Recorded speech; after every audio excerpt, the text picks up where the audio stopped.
तो नमस्कार स्टूडेंट्स। तो कैसे आप सभी अच्छे होंगे। मैंने लास्ट वीडियो में एसिड बेस एंड सॉल्ट का पार्ट 1 दिया था, लेकिन सेकेंड पार्ट मेरी थोड़ी दिक्कत की वजह से नहीं दे पाया। लेकिन आज मैं आप लोगों को कार्बन एंड इट्स कंपाउंड इसका थोड़ा अभाव बता देता हूँ, इंट्रोडक्शन कि ये चैप्टर होता क्या है, ताकि आप लोगों मतलब रिवाइज कर सको इसको। एक बार चैप्टर पढ़ लेना थ्रोली, उसके बाद क्वेश्चन अटैम्प्ट करना, तभी समझ में आएगा। क्योंकि ये चीज़ें हैं ना, थोड़ा अच्छे से क्लेरिफाई होना चाहिए। क्योंकि आप लोगों को बाद में जब ऑर्गेनिक केमिस्ट्री पढ़ोगे, उधर बहुत आपको ये अप्लाई होने वाला है। क्योंकि आपको हायर स्टडीज़ करने होंगे 11-12, उधर में ये चीज़ बहुत काम में आएगी। और इसका कॉन्सेप्ट एकदम बेसिक से क्लियर होना चाहिए, ताकि आप लोगों को बाद में दिक्कत ना हो। तो चलो चैप्टर को स्टार्ट करते हैं, ठीक है।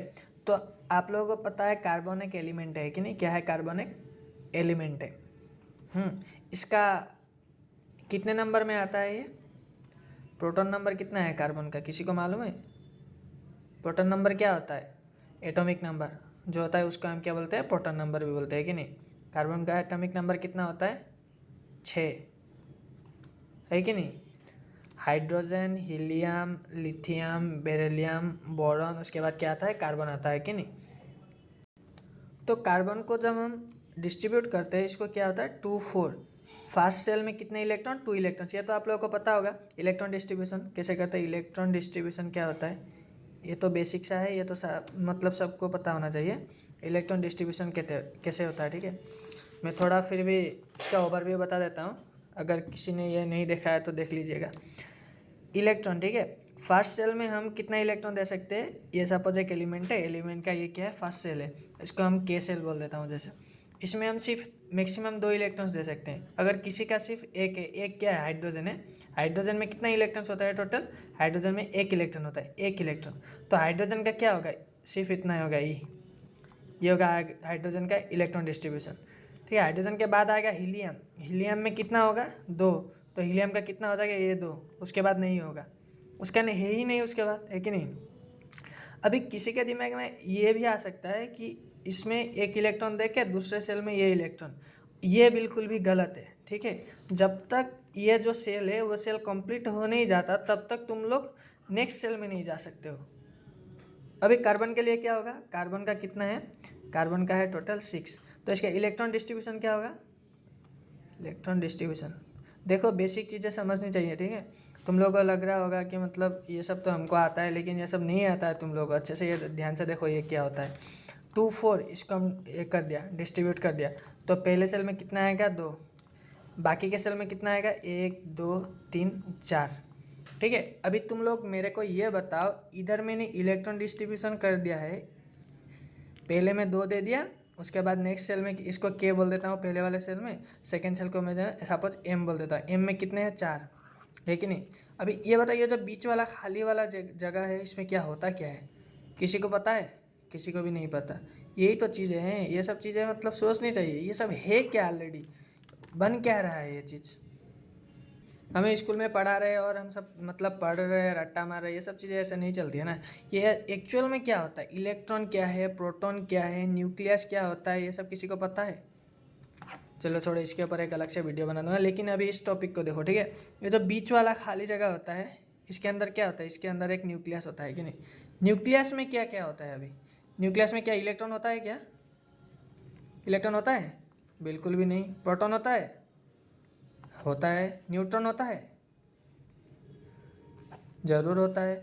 तो प्रोटॉन और न्यूट्रॉन को मिलाकर क्या बन जाता है? हमारा न्यूक्लियस बन जाता है। किसका न्यूक्लियस बनता है? किसी भी एलिमेंट का न्यूक्लियस बन जाता है कि नहीं। अभी हमको इलेक्ट्रॉन का चार्ज पता है, इलेक्ट्रॉन का चार्ज। चार्ज मतलब क्या होता है? चार्ज वो तो सबको मालूम ही होगा, चार्ज मतलब क्या होता है। किसी भी पार्टिकल का क्या होता है?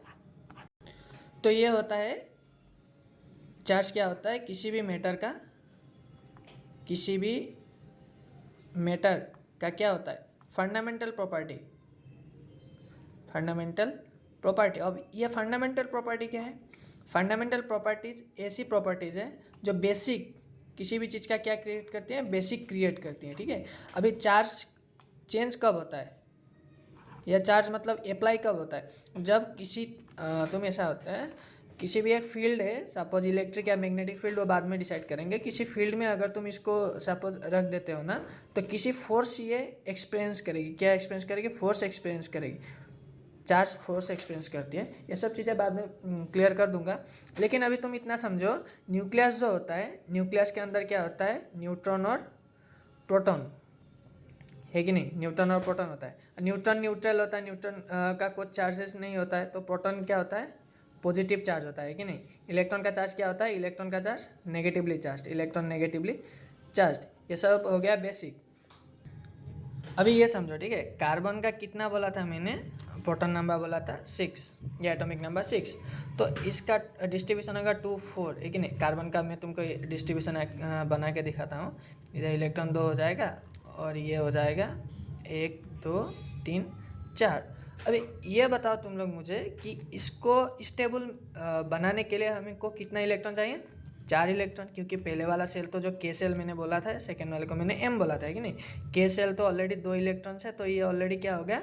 स्टेबल बन गया है ना? अभी सेकेंड को क्या होना चाहिए? जो एम वाला है वो उसको 8 इलेक्ट्रॉन चाहिए सेकेंड वाले में, ये तो पता होगा तुम लोगों को। तो 8 इलेक्ट्रॉन होने से ये क्या हो जाता है? स्टेबल बन जाता है। तो इसमें 8 इलेक्ट्रॉन चाहिए, और अभी हमारे पास कितने इलेक्ट्रॉन्स हैं? 4 इलेक्ट्रॉन्स हैं। तो और कितने इलेक्ट्रॉन चाहिए? ये तो सिंपल सी बात है, 4 इलेक्ट्रॉन चाहिए। और अभी ये 4 इलेक्ट्रॉन ये कहाँ से लेगा? या तो ये 4 इलेक्ट्रॉन ये लेगा, ये समझो। हाँ, ये एकदम इम्पोर्टेंट बात सिर्फ यही है। तुम पूरा चैप्टर देख लो, लेकिन ये चीज़ अगर तुमको समझ में नहीं है तो मतलब कुछ समझ में नहीं है। प्रैक्टिकली समझने की मतलब कोशिश करो। इधर में 2 इलेक्ट्रॉन होता है, बाहर वाला में कितना होता है? 4 इलेक्ट्रॉन, 1 2 3 4। अभी ये क्या करेगा? या तो ये 4 इलेक्ट्रॉन छोड़ सकता है। अगर इसने 4 इलेक्ट्रॉन छोड़ दिया तो क्या हो जाएगा? बाहर वाला सेल खत्म हो जाएगा, मतलब ये सेल खत्म हो जाएगा। तो क्या सेल रहेगा? सिर्फ ये रहेगा, ठीक है। अगर ये 4 इलेक्ट्रॉन ये क्या करता है? लीव करता है, लीव 4 इलेक्ट्रॉन छोड़ता है, या तो ये 4 इलेक्ट्रॉन लेगा। अगर इसने 4 इलेक्ट्रॉन लिया तो ये हो गया फास्ट सेल, 2 इलेक्ट्रॉन वो तो सेम रहेगा। लेकिन इधर क्या होता है? 2 3 4 5 6 7 और ये 8, ये हो जाएगा क्या? कंप्लीट स्टेबल हो जाएगा। या तो ये भी स्टेबल हो जाएगा, या तो ये भी स्टेबल हो जाएगा। दोनों कंडीशन में क्या हो जाएगा? अगर चार क्या करता है? इलेक्ट्रॉन लेता है, टेक। दोनों कंडीशन में ये स्टेबल हो जाएंगे, ठीक है। लेकिन कार्बन के केस में ये पॉसिबल नहीं होता है। लेकिन क्यों? अभी इधर आ जाए, क्या है? क्यों? Why this is not possible? इधर में क्या होता है ये समझो। अभी ये जो होता है, इधर क्या होता है? मैंने बोला न्यूक्लियस होता है। न्यूक्लियस का चार्ज क्या होता है? न्यूक्लियस का चार्ज क्या होगा? अभी मैंने क्या बोला था? न्यूक्लियस में न्यूट्रॉन और क्या होता है? प्रोटॉन्स होता है कि नहीं? न्यूट्रॉन्स का चार्ज क्या होता है? कुछ नहीं होता है, न्यूट्रल होता है न्यूट्रॉन। तो प्रोटॉन का चार्ज क्या होगा? Positive charge. तो अगर प्रोटॉन का चार्ज पॉजिटिव है तो ये न्यूक्लियस का चार्ज क्या होगा? पॉजिटिव चार्ज, है कि नहीं? न्यूट्रॉन क्या हो जाएगा? तो पॉजिटिव चार्ज हो जाएगा।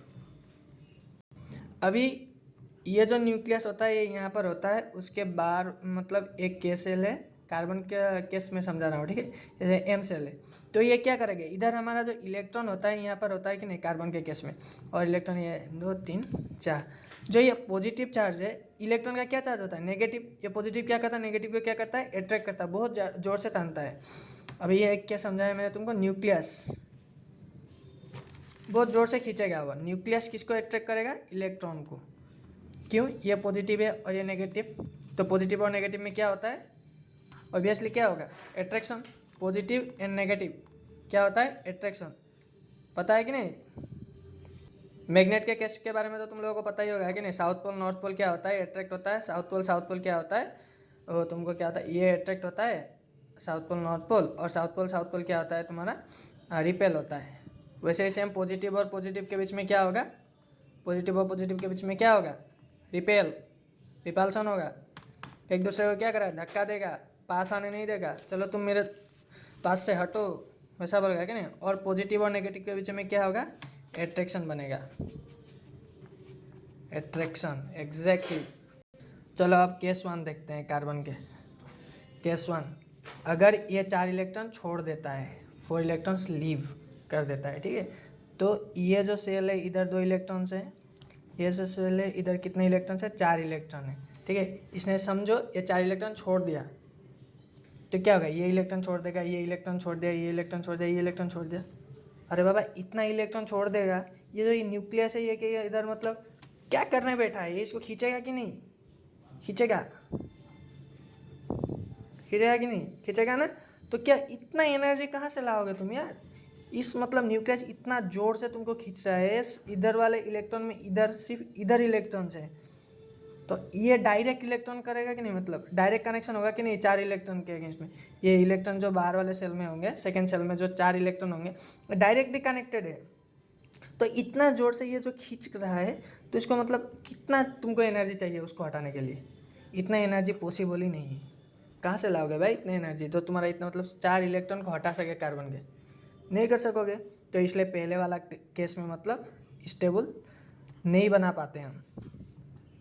समझ में आया। अब देखो केस टू में क्या बोला था, तो इसको मैं लिख देता हूँ ऐसे, एम सेल से ऐसे लिख देता हूँ, ठीक है। एम सेल से 4 इलेक्ट्रॉन निकालना संभव नहीं है। इसका रीज़न क्या है, रीज़न बोलो, रीज़न खुद से लिखो, क्या लिखोगे रीज़न लिखोगे इसमें बहुत ज़्यादा एनर्जी लगेगा। क्योंकि क्यों, तो मैंने बताया था, न्यूक्लियस इलेक्ट्रॉन्स के साथ डायरेक्टली क्या है, अटैच्ड है। अटैच्ड मतलब क्या बताना चाहता हूँ मैं इधर, ये है कि डायरेक्टली अट्रैक्ट कर रहा है इधर से, ठीक है। अब केस 2 देखो, ये मतलब बेसिक समझा रहा हूँ, अगर किसी को समझ में नहीं आया तो मतलब बहुत दिक्कत हो जाती है ना ये चीज़। मतलब अभी स्कूल में वैसे तो बता देते हैं ऐसे ऐसे करके, क्योंकि एक्चुअल में होता क्या है डेप्थ में जाके कोई नहीं बताता, क्योंकि टाइम भी नहीं होता है ऑब्वियसली, इतना सारा चैप्टर्स ख़त्म करना होता है, टीचर्स का बहुत सारा क्लास होता है इसलिए। तो अभी इधर समझ जाओ तुम लोग। हाँ, पार्ट 2 आएगा, पार्ट 2 पार्ट 3 लगभग 5 वीडियो में ये चैप्टर ख़त्म कर दूंगा। एसिड वाला वीडियो कल आ जाएगा, टेंशन ना लो। अभी केस 2 में क्या होगा, मैंने बोला इधर 2 इलेक्ट्रॉन है, 2 इलेक्ट्रॉन बिंदास है, इधर ये है, इधर में क्या है, इधर 1 2 3 4 इलेक्ट्रॉन्स है, ठीक है। अभी इसको स्टेबल करने के लिए क्या होना पड़ेगा, ये बताओ। इसको अगर हमको स्टेबल करना होगा तो इधर हमको क्या 4 इलेक्ट्रॉन लाना होगा, 4 इलेक्ट्रॉन्स को हमको लाना होगा। 4 इलेक्ट्रॉन लाएंगे तो क्या होगा, इधर 1 इलेक्ट्रॉन मैंने भरा दिया, ठीक है, इधर 1 भरा दिया, इधर 1 है और इधर 1 है, 4 इलेक्ट्रॉन हो गए, हुआ कि नहीं, ठीक है। 4 इलेक्ट्रॉन इधर से मैंने ला दिया, तो इतना टोटल इलेक्ट्रॉन्स कितना हो जाएगा, इधर चेक करो, पहले वाले में 2 हो जाएगा, 2 प्लस सेकेंड वाले में कितना हो जाएगा, 8 इलेक्ट्रॉन्स हो जाए, टोटल कितना इलेक्ट्रॉन हो जाएगा, इलेक्ट्रॉन 10 इलेक्ट्रॉन्स हो जाएगा। अभी ये बात समझो, इधर ये क्यों पॉसिबल नहीं है, पॉसिबल नहीं है क्योंकि मैंने क्या बोला था तुमको, कार्बन का एटॉमिक नंबर क्या बोला था मैंने, 6, यानी कि इसमें एटॉमिक नंबर बोला, ठीक है, एटॉमिक नंबर। अभी ये जो एटॉमिक नंबर है ये इसका क्या होगा, प्रोटॉन नंबर भी होगा कि नहीं। सर सो प्रोटॉन नंबर क्या है, 6, तो ये जो 6 प्रोटॉन्स है इधर, 6 प्रोटॉन्स है कि नहीं ऑलरेडी, इधर पहले क्या था, 2 था, उसके बाद क्या था, 1 2 3 4, टोटल कितना इलेक्ट्रॉन्स था, 4 इलेक्ट्रॉन। 4 इलेक्ट्रॉन्स मतलब क्या है, 4 प्रोटॉन्स, मतलब ये समझो, sorry 6 proton, electrons total 6 electrons है ना, इसका प्रोटॉन भी 6 है, प्रोटॉन नंबर 6, तो 6 प्रोटॉन होकर इधर कितना हो जाएगा टोटल तुम्हारा, 10 इलेक्ट्रॉन्स हो जाएगा। जब हम मतलब 4 इलेक्ट्रॉन्स यहाँ पे डाल देंगे तो इतना कितना हो जाएगा, 10 इलेक्ट्रॉन्स हो जाएगा, है कि नहीं, 10 इलेक्ट्रॉन्स। कितना प्रोटॉन्स था पहले, 6 प्रोटॉन्स, है ना। 6 प्रोटॉन के अगेंस्ट में 10 इलेक्ट्रॉन्स को जो कैप्चर करने की जो पावर होती है वो इतना जनरेट नहीं कर पाता, इसलिए इसके केस में ये पॉसिबल नहीं है, स्टेबलाइजेशन पॉसिबल नहीं है। समझ में आया ना।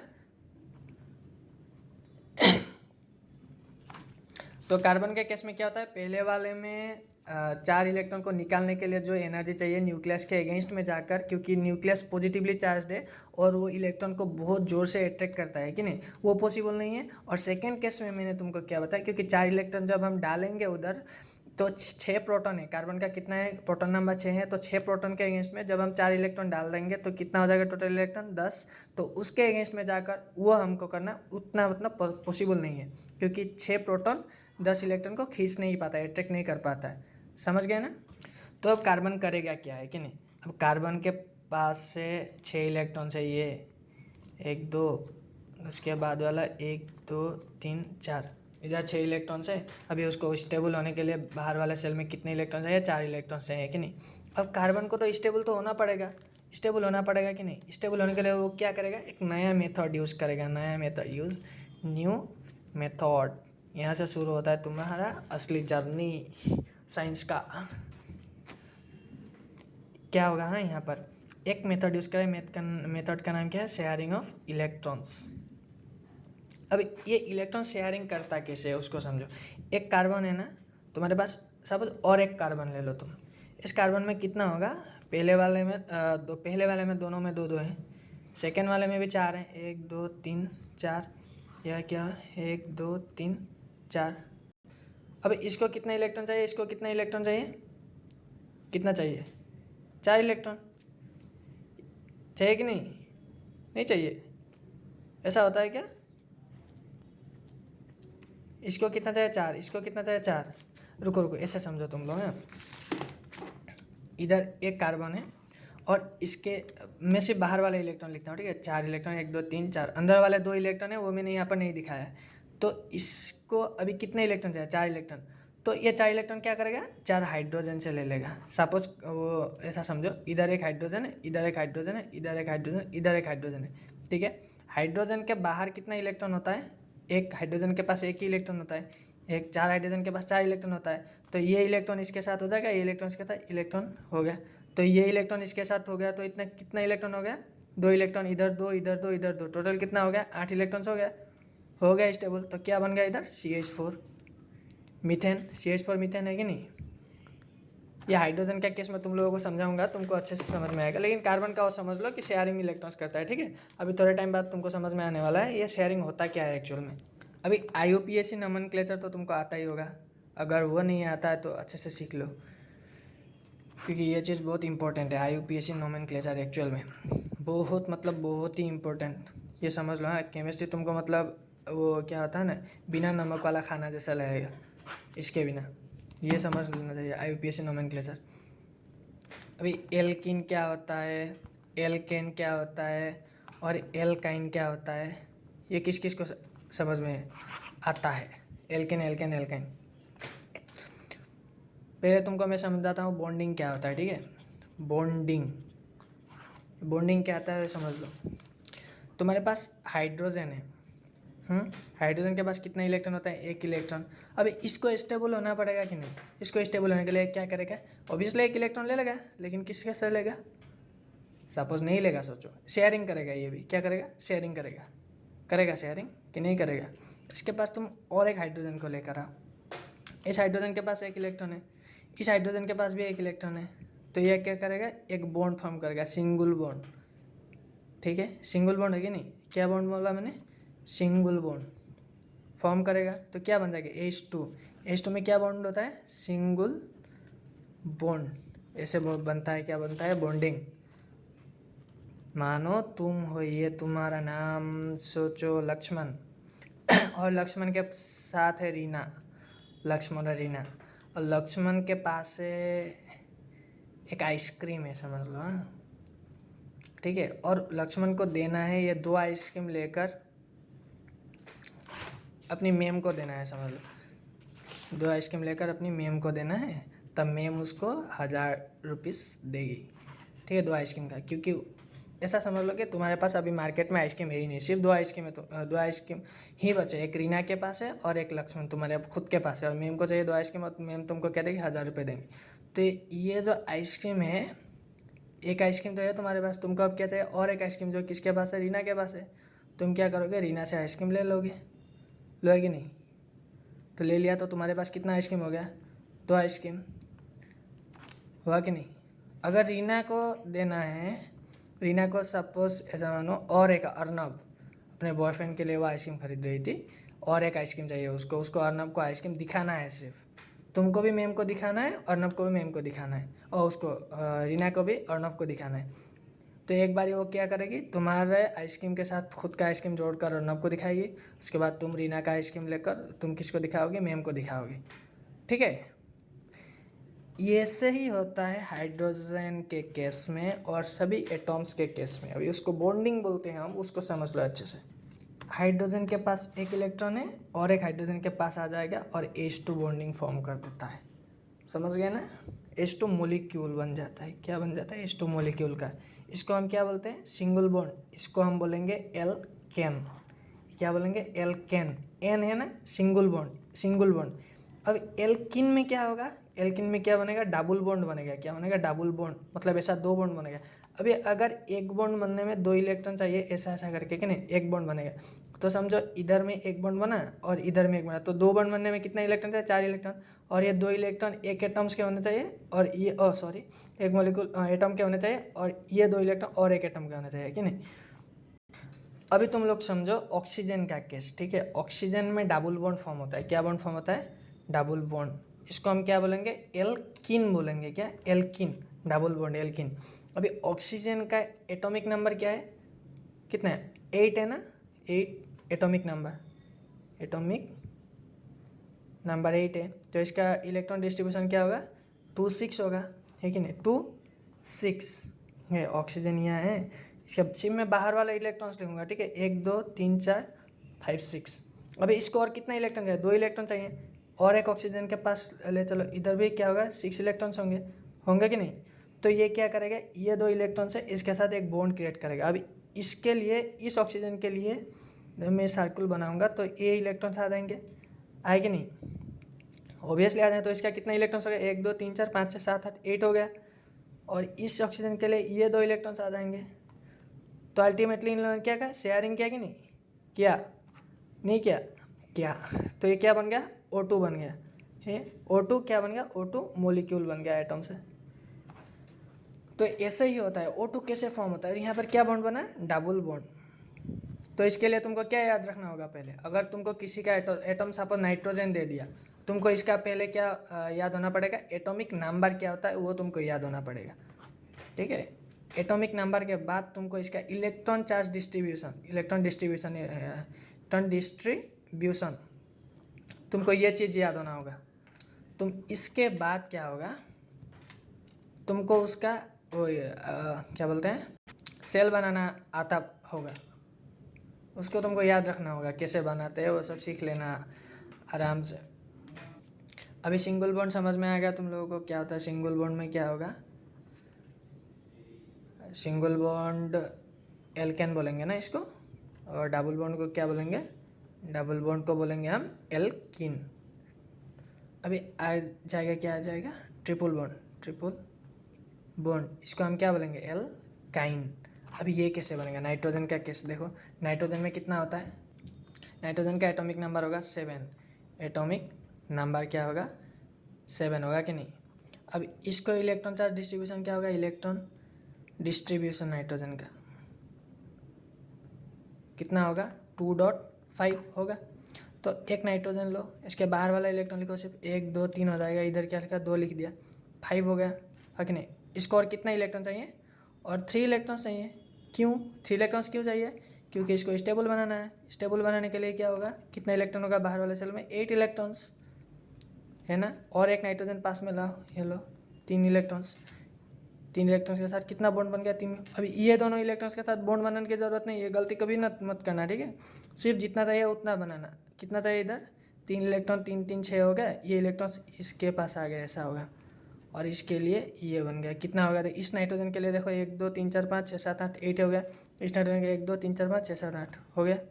क्या बॉन्ड बन गया, ट्रिपल बॉन्ड बन गया, N ट्रिपल बॉन्ड N ऐसे लिखते हैं। ऑक्सीजन के लिए O double bond O, hydrogen के लिए हाइड्रोजन ऐसे सिंगल बॉन्ड, है कि नहीं। N ट्रिपल बॉन्ड N बन गया।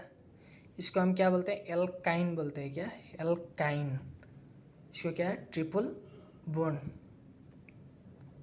अभी देखो मैंने तुमको थोड़े टाइम पहले बोला था, मीथेन का बोला था, CH4। तो मीथेन, इसको हम क्या, क्यों मीथेन बोलते हैं, ये बात सबको पता है कि नहीं, ये चीज़ें याद करनी चाहिए यार। Methane, meth, eth, prop, but, pent, सब हेक्स, हैप, ऑक, नान, इसके बाद डेक, ये सब क्या होता है तुमको याद रख लेना तुम लोग।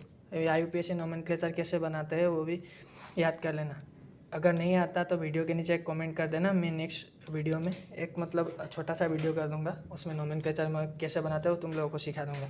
लेकिन फिलहाल मीथेन में क्या होता है, CH4 मीथेन का समझा देता हूँ। CH4 मीथेन क्यों बनता है, मीथेन में मीथ क्यों है, मीथ आता है जब एक कार्बन हो।